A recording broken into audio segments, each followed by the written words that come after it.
Oiês!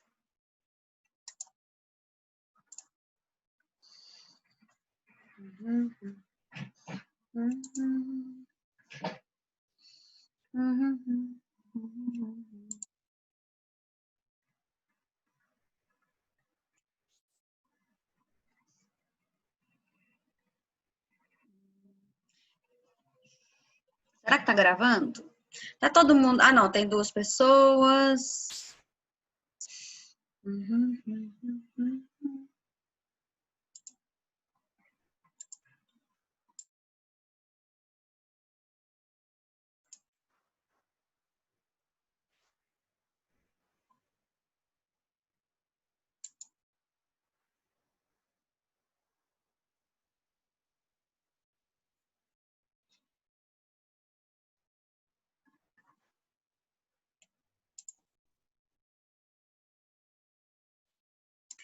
Então, se a poderosa Paty autorizou, então vamos nessa. E também até eu consegui share screen. Vamos lá. Achei o bichinho.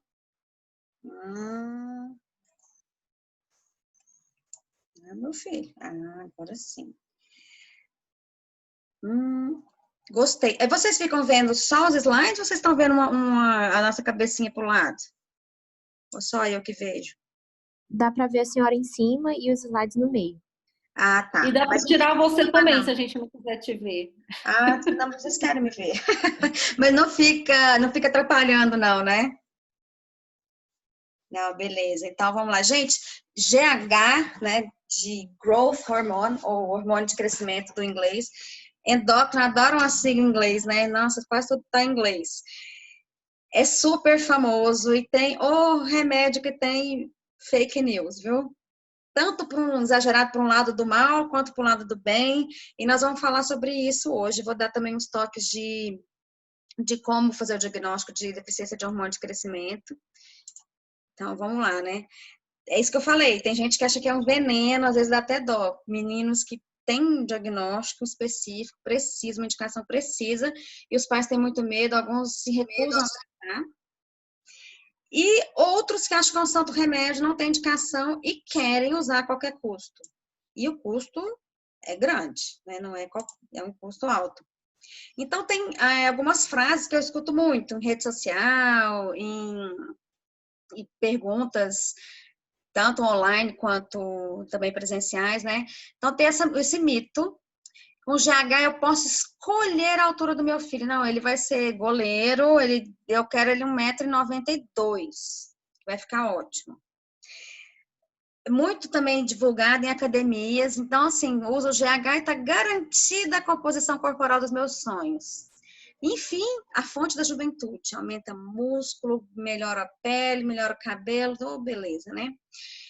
E tem gente que morre de medo. Não, o GH de jeito nenhum, porque GH vai fazer crescer só extremidades, vai ficar horrível. GH dá câncer, GH dá diabetes. Quem tá com a razão, afinal de contas, né? É santo ou é... Não é nem santinho e nem capetinha. A coisa tá no meio do caminho, né? Antes de chegar a resolver responder tudo isso, vou falar um pouquinho do histórico de como é que começou essa história de GH. Olha só, 1912, faz um tempinho, né?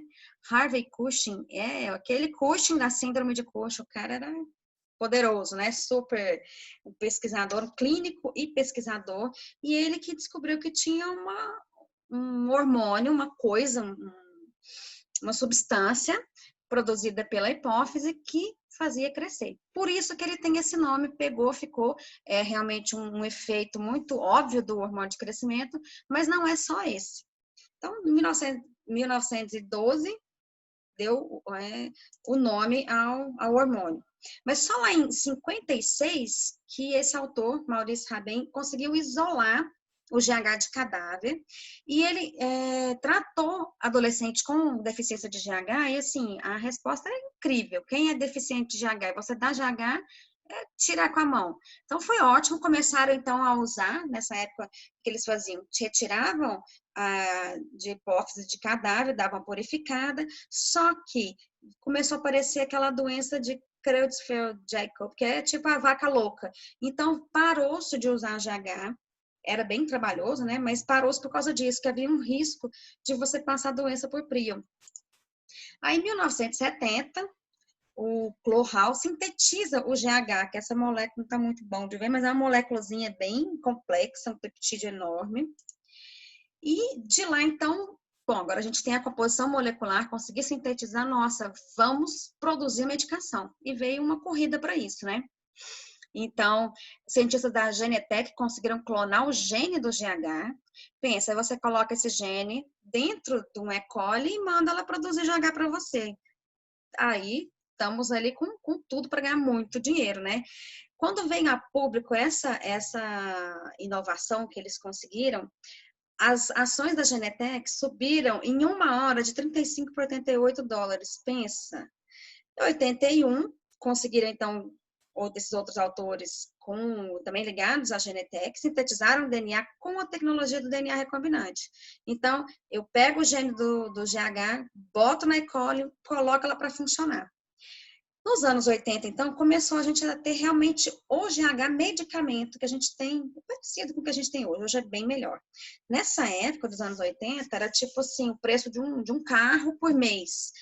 Então, GH hoje em dia é caro, mas já foi muito mais, E a gente espera que isso venha cair de preço mais um pouco, mas tem toda uma tecnologia para ser feito e ter uma estabilizada, mas ainda é um pouquinho caro. Então, varia muito com dose, dependendo do peso da criança, da dose por peso, mas você pode começar com 800 mil reais e você pode chegar a 5, 6 mil reais por mês. Então, assim, tem que ter grana, ou você tem que ter uma indicação precisa e o governo banca isso para você, mas não é uma coisa absurda, como comprar um carro todo mês, né? E vamos falar um pouco de fisiologia do GH, do hormônio de crescimento, que não é só para crescer. Né? Então, ele é produzido na hipófise, tem efeitos diretos do próprio GH, diretamente nos tecidos alvos, e tem efeitos indiretos, então que ele vai lá no fígado, manda produzir IGF-1, e a IGF-1 vai ter seus efeitos. O efeito principal, mais conhecido que é o do crescimento, é justamente mediado pela IGF, no caso, IGF-1 na vida pós-natal, IGF-2 na vida intrauterina. Existe a curva fisiológica do GH, então o feto ele não tem tanto, não é tão importante para o crescimento fetal, a insulina é mais importante, mas ela logo sobe, fica em níveis altos na infância, dá um pico que coincide com o quê? Com o pico de crescimento da criança, que vai acontecer esse pico de crescimento junto com o pico de hormônio sexual também. Parou de crescer, você entra na vida adulta com um nível bem mais baixo. E na senescência, quando você está idoso, abaixa mais ainda. Então, essa é a secreção natural do GH. Assim, se eu conseguir simular aqui na vida adulta ou mais velho o GH daqui do jovem, será que eu vou ficar com aquela composição corporal do jovem, com o ânimo do jovem? Esse é o pensamento da medicina, entre aspas, anti-aging, que isso não existe em termos de medicina séria, né? E tenta-se fazer isso com uma série de hormônios. Depois a gente fala dos esteroides anabolizantes em outra aula, mas a ideia é essa. E por que isso, né? Da onde que vem isso? Pelas outras ações também do GH. Então, já sou adulta, não quero crescer mais, não vou mais crescer, mesmo que eu queira, né? Não tem jeito, mas olha só que interessante. Tecido adiposo aumenta a lipólise, quebra de gordura. E ó, o que é que vai ter clinicamente? Redução de adiposidade. Acho que 9 entre 10 pessoas, ou 9,5 pessoas entre 10 estão querendo dar uma reduzidinha na sua composição de gordura, né? Mulher, então, nem se fala. Nos músculos, o que ele faz? Aumenta a captação de aminoácido, aumenta a síntese proteica, clinicamente, aumenta a massa muscular. Quem não quer? Muita gente quer. No fígado, aumenta a síntese proteica, né? E vai aumentar a produção de GF1 e GF2, que são as somatomedinas, que a gente vai ver que elas fazem daqui no próximo slide. Só que, olha o que acontece no músculo. Reduz captação de glicose. No fígado, aumenta a produção de glicose. No tecido adiposo, reduz a captação de glicose. Então, você tem menos captação de glicose em músculo e tecido adiposo e mais formação de glicose. Então, vocês já estão pensando aqui em efeitos colaterais e o que isso pode acontecer em doses excessivas, né?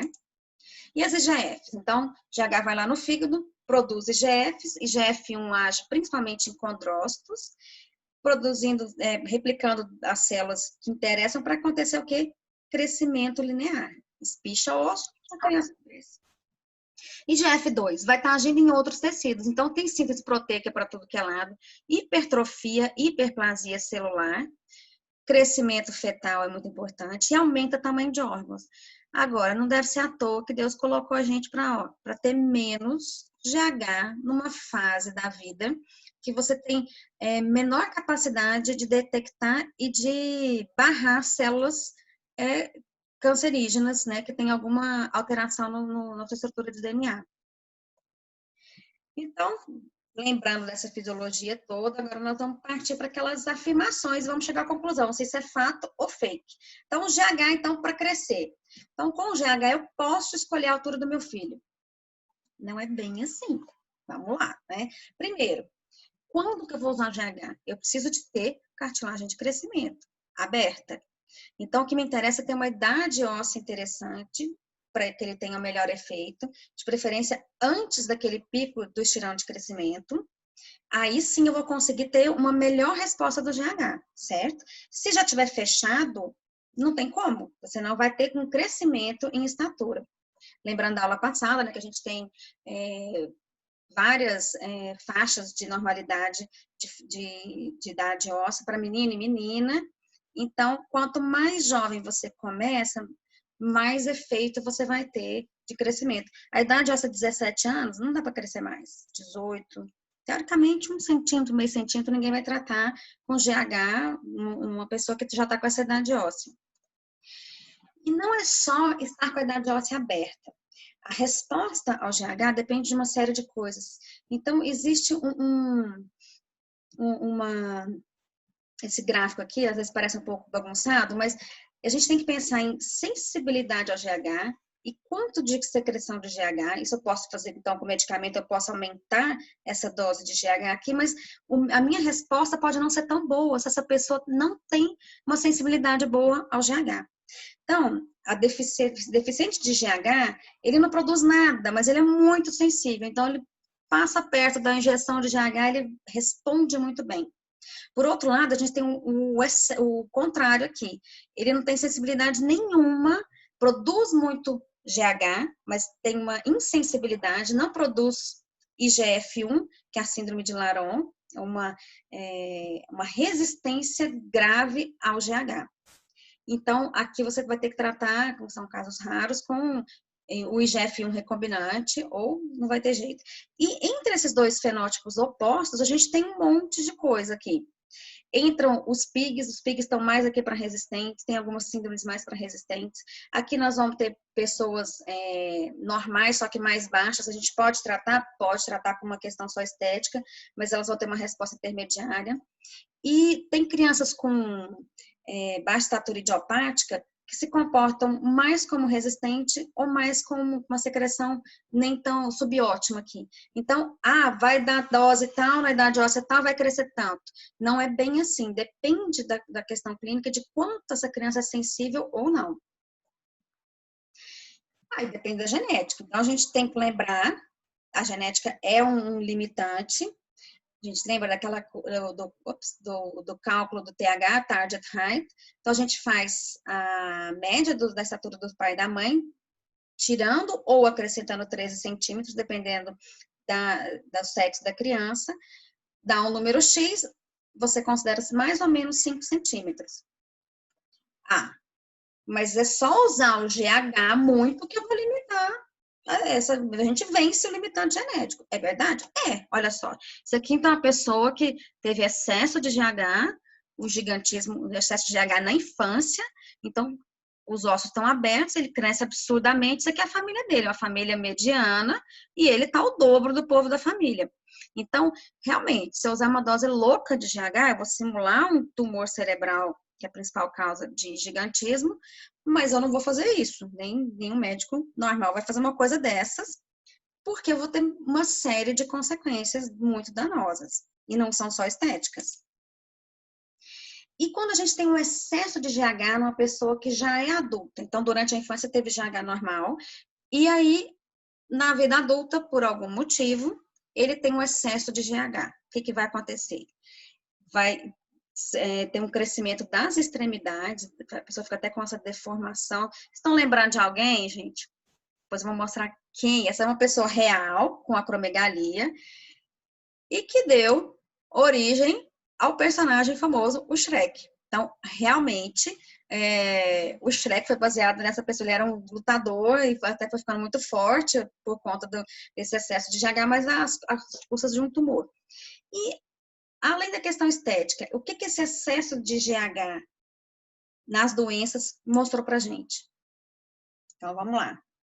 Você tem, a primeira coisa que a gente lembra, né? Claro, resistência insulínica e diabetes mellitus. Então, o GH em doses fisiológicas para uma criança que eu estou tentando só repor aquilo que ela não faz ou vencer uma resistência, você não vai ter isso aqui. Mas um excesso para ficar super alto ou para ficar muito bonitão, e às vezes não fica tão bonitão, você melhora a composição corporal, mas você pode cair para o outro lado da acromegalia.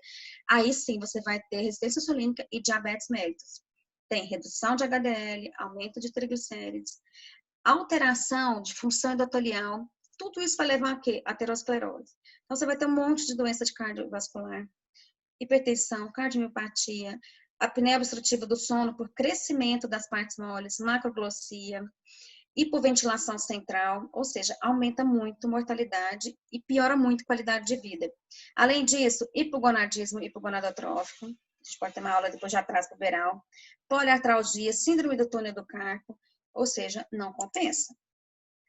Visceromegalias, para tudo que é lado. Existe risco mesmo de neoplasia, no caso de doses excessivas de GH, nódulos tiroidianos, principalmente pólipos intestinais, e você tem uma piora da sua evolução de uma pessoa que já tinha uma lesão pré-maligna, então você acelera essa evolução para uma doença maligna. E as questões também de pele, sudorese, acantose nígricas como resultado da resistência insulínica, acne, cistos sebáceos, papilomas, ou seja, não vale a pena. Mas na dose correta, GH não leva a câncer, GH não dá diabetes e GH não faz crescer extremidades, na dose correta. Então, depende de como esse GH está sendo dado, você pode ou não ter essas complicações. Na dose correta, olha só, usando em crianças que precisaram para normalizar o seu crescimento. Esse é um dos artigos, mas tem vários. Esse artigo, ele mostra, depois de seguir, 135 mil pacientes usando GH por ano. Então, assim, o mesmo paciente usou 5 anos, ele conta como 5 pacientes, entendeu? Então, GH por ano. E você não tem aumento de câncer, de nenhum tipo de câncer.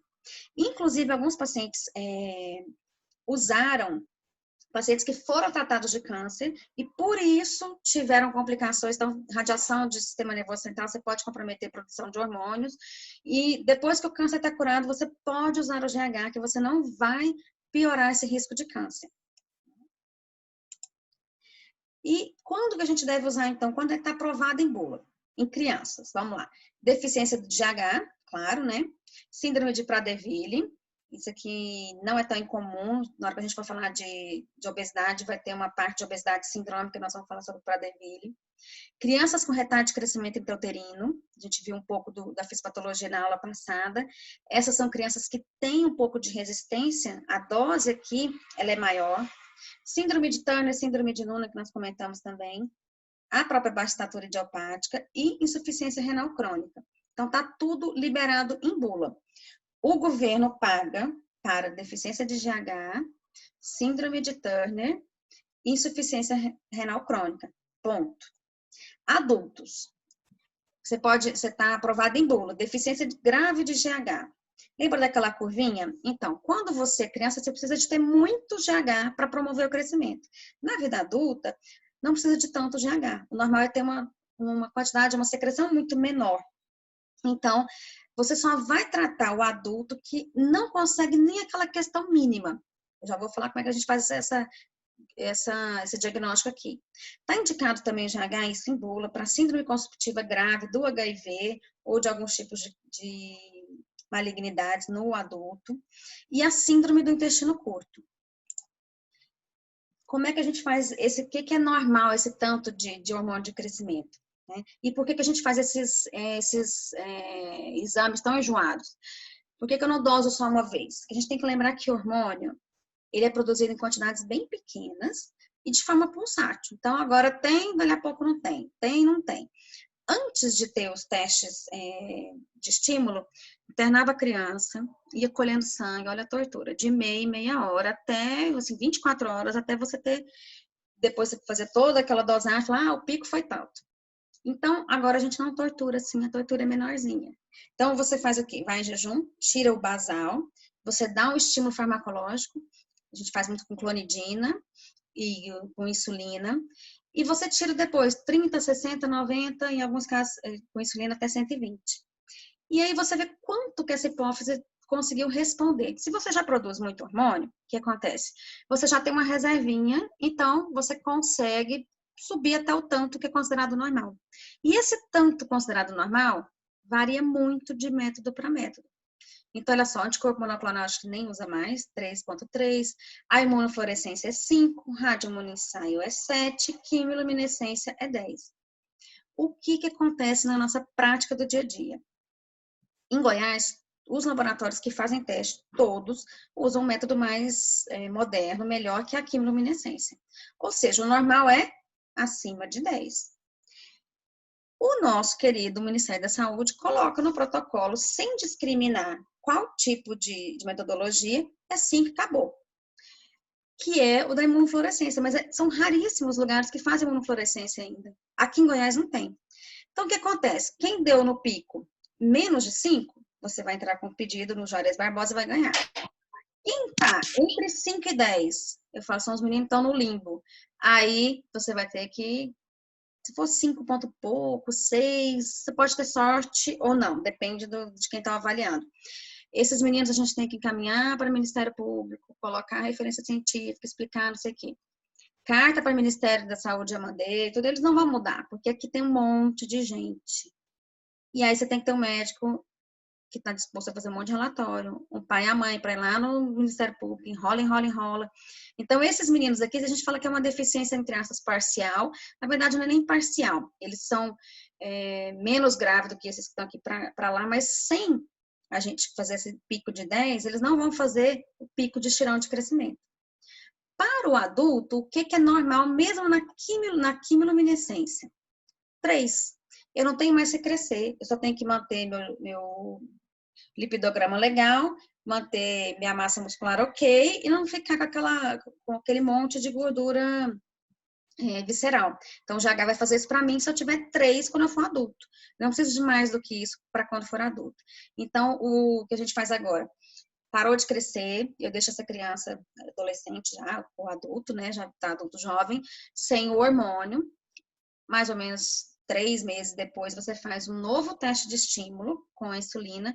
Se na vida adulta deu 3, ok, não precisa tratar. Se ele deu menos de 3 na vida adulta, aí ele é deficiente de GH grave e vai ter que tomar a vida toda, mas é uma dosezinha pititica.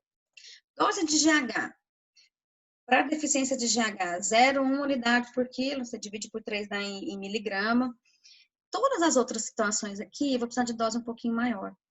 E aí é aquela encrenca. A gente tem que pedir para o Ministério da Saúde, está tudo em bula, abaixo estatura idiopática, retardo de crescimento uterino. Ele começa com 0,15, pode chegar até 0,2, senão você não tem como. Ah, mentira, síndrome de Turner, eles deixam 0,15 por quilo, mas não aumenta mais. Então, é melhor do que nada, mas a gente tem alguns problemas com o nosso programa de dispensação de GH. Tem o uso off-label agora em crianças. Então, acondroplasia, hipocondroplasia, tem uma resposta que é parcial, mas você não melhora tanto a desproporção, mas dá uma melhoradinha. Tanto é que essas crianças que têm que o membro, a parte próxima muito curta, um dos problemas é que não consegue ter uma vida plena, né? Então, não consegue, por exemplo, fazer a sua higiene íntima, porque o braço não alcança as partes íntimas. Então, é uma das coisas que você consegue com o hormônio, dar uma melhorada nisso. Melhora um pouco a estatura? Melhora, mas não fica uma estatura normal. Crianças com uso crônico de glicorticoide, por que motivo for. Ela não é deficiente de GH, mas o corticoide não deixa o GH agir. Então, a gente pode entrar com o GH farmacológico para vencer essa resistência. E essa questão de estética, eu quero ficar alto. Isso funciona? Isso não funciona? Mas é o limitante genético? Bom, se eu der uma dose louca, eu vou passar o limitante genético, mas a ideia não é essa. Mas a gente tem, na nossa normalidade genética, aqueles mais ou menos 10. Então, uma criança, você corrigiu todos os outros problemas que ela poderia ter de saúde, hábitos de vida, e mesmo assim, pelo tanto de velocidade que ela está tendo, de velocidade de crescimento, e como está a idade óssea, você vê que ela vai ficar naquele menos 10 para a família, você pode usar o GH para dar uma melhorada nessa estatura para ela ficar no melhor para a família. Então, não é ficar alto, dá para ficar melhor. Eu falo, não dá para deixar a laranjinha maior, mas se vem de laranja, vai continuar sendo laranja, não vai virar melancia.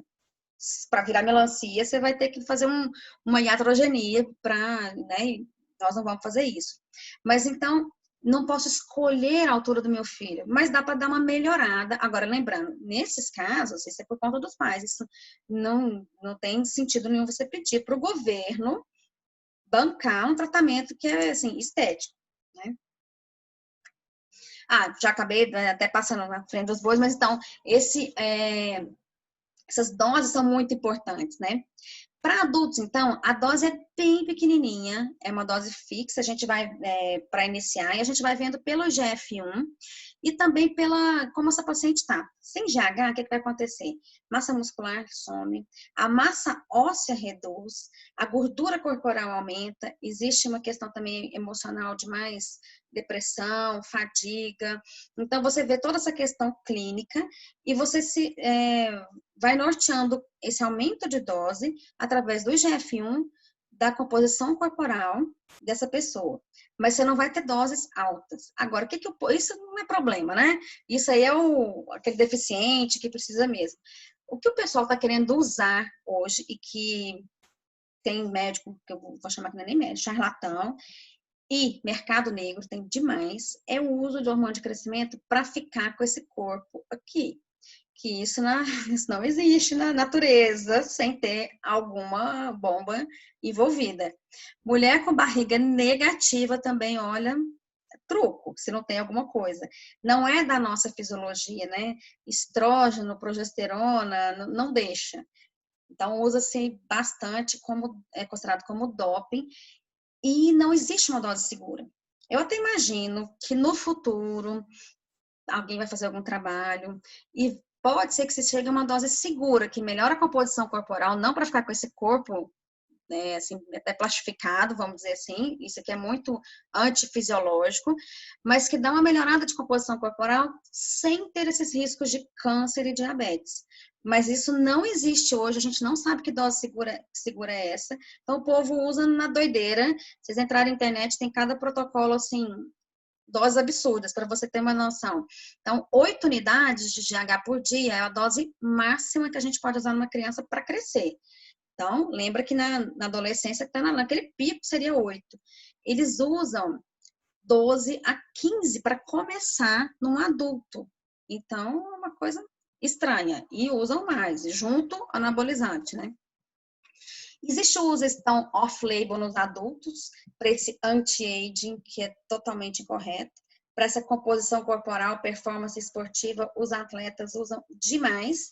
E se você usar um tempo, dá uma melhorada na composição corporal e para de usar, mais para frente você vai competir, não vai ser pego em doping. Claro que também vai ter reduzido um pouco aquela composição corporal. E não é play fair, óbvio, né? E você vai ter um preço a pagar. Depois de a gente ver toda aquela questão de fisiologia do hormônio de crescimento, eu espero que todo mundo tenha medo de usar o hormônio de crescimento assim para essa finalidade estética. Então, assim, concluindo, essa aula é tranquila, né? Não é nem panaceia e nem veneno. Tem gente que precisa, vai ser beneficiado. A gente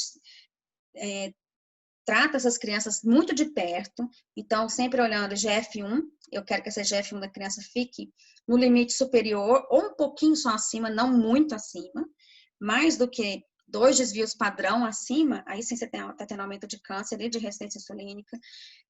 Pegar no pé de hábitos de vida, porque é uma coisa farmacológica, então todo adolescente tem um pouco de resistência insulínica, mas quem está usando o GH tem um pouco mais. Então, se começa a alterar exames, começa a entrar em pré-diabetes, a gente tem que fazer esse hábito de vida ficar ótimo para que isso não aconteça, ou a gente vai ter que tirar ou reduzir dose do GH.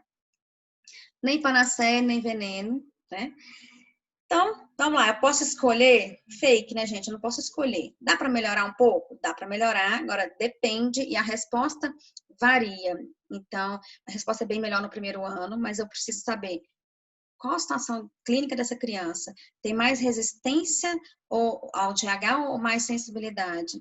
A minha dose está legal ou não está? Nem sempre é 0,1 que vai ter um efeito melhor. Eu já posso começar com 0,15 ou 0,2 unidades por quilo. Está garantida a composição corporal dos meus sonhos? Ah, é super fake, né? Infelizmente. Você até pode melhorar bem, mas você vai pagar um preço bem, bem alto.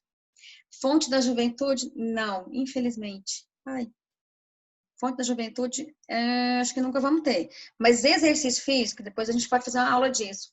Mexe num monte de coisa, inclusive potencializa naturalmente o GH no adulto e altera até os seus telômeros, que é aquela parte final dos cromossomos. Você vai perdendo, isso é um dos motivos que a gente vai ficando mais velho, né? Clinicamente mais velho. GH faz crescer extremidades? Em adultos, faz crescer extremidades em dose alta. Então, o adulto deficiente de GH ou que está com uma crise, uma síndrome conceptiva, que eu vou usar em dose normal, sem exagero, não vai ter crescimento de extremidade. Câncer e diabetes são possíveis efeitos colaterais numa dose excessiva, principalmente em adultos. Mas as crianças com doses recomendadas não têm nem diabetes e nem câncer por conta de GH.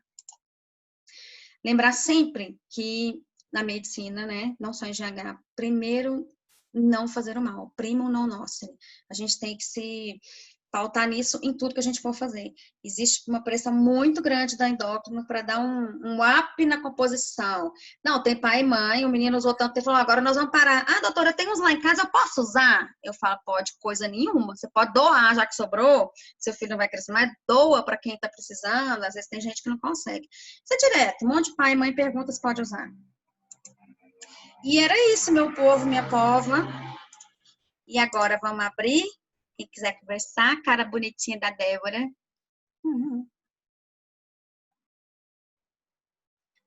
E aí, pessoal, perguntas? Eu tenho. Você quer usar? Renata, eu quero, com certeza. Se falar que eu fico 10 anos mais jovem, eu vou usar. Menina, a pele fica boa, tira gordurinha. Aí, por que tem que dar diabetes, câncer? Que bobagem, estranho, né? É mais bonito. Renata, aqui em Goiânia você está conseguindo usar na insuficiência renal? E você sabe que eu não tenho nenhum paciente? Eu tive um que a gente pedia, ele conseguiu, isso faz muito tempo. Eles não procuram muito endócrino. Mas aí consegue. Porque por um tempo a gente não conseguia. Então, quer dizer, os nefropediatras que você tem em Goiânia, você Não, conhece. eles não. Não, pois é, não. A gente não manda, porque não consegue. É por isso que eu tô perguntando se você sabe de alguma novidade. Eu consigo via Ministério Público, tenho que ter muita vontade. Eu tenho pacientes com retardo de crescimento uterino, com baixa estatura idiopática, com síndrome de Noonan, que está fora também. Que mais? Em uso crônico de glicocorticoide por artrite reumatoide e por lúpus. Mas é uma canseira, mas consegue. A gente teve uns nefróticos lá que precisaram também. Mas os nefros não me encaminham. Eu tive um que a mãe ficou sabendo e foi. A condroplasia também, 2 que conseguiram. Tá, mas assim, se a gente encaminhar, você tenta, né? Tento. É assim, a gente pede, eles negam, a gente faz aquela papeleira, vai para o Ministério Público. Agora, o Ministério Público está fechado para essa, por causa da pandemia, eles não estão fazendo essa parte de GH. Agora não. Mas outra coisa, em relação à fibrose, porque a gente tinha muito medo de usar o GH em pacientes renais crônicos pré-dialíticos, e por conta da fibrose, estimulação de fibrose renal. E aí, o que você fala disso para as meninas aí? É uma coisa que pode acontecer, então você tem que ver o que é menos pior para essa criança. O ideal seria que a criança recebesse, a gente dava um up, vai para o novo rim, o dura que conseguir um novo rim também, aí você não tem mais fibrose. Então você vai recuperar aquela criança que está muito pequena, mas ela, na verdade, deixou de ser renal crônico, vai receber um novo rim. Mas vai continuar recebendo o quê? Glicorticoide, que atrapalha no crescimento. Mas aquele insuficiência renal progressiva que está ainda com aquele rim debilitado, não sei se vale a pena correr esse risco, só para crescer, que seria uma coisa, entre aspas, estética. Mas o transplantado, aí é legal. E esses meninos com doença reumatológica, nossa, é tão bonitinho. E aí, quando a gente consegue, eu falo, pelo amor de Deus, pro reumato. Eu tenho uns 3 pacientes com a Ana Paula. Diminui o glicorticoide, diminui, dá uma diminuidinha, aí o GH faz a festa, né? É muito bom. Quando a doença piora, tem que dar uma subida, aí reduz um pouco a velocidade de crescimento. Mas aí no final, você vê que a gente conseguiu ganho de estatura.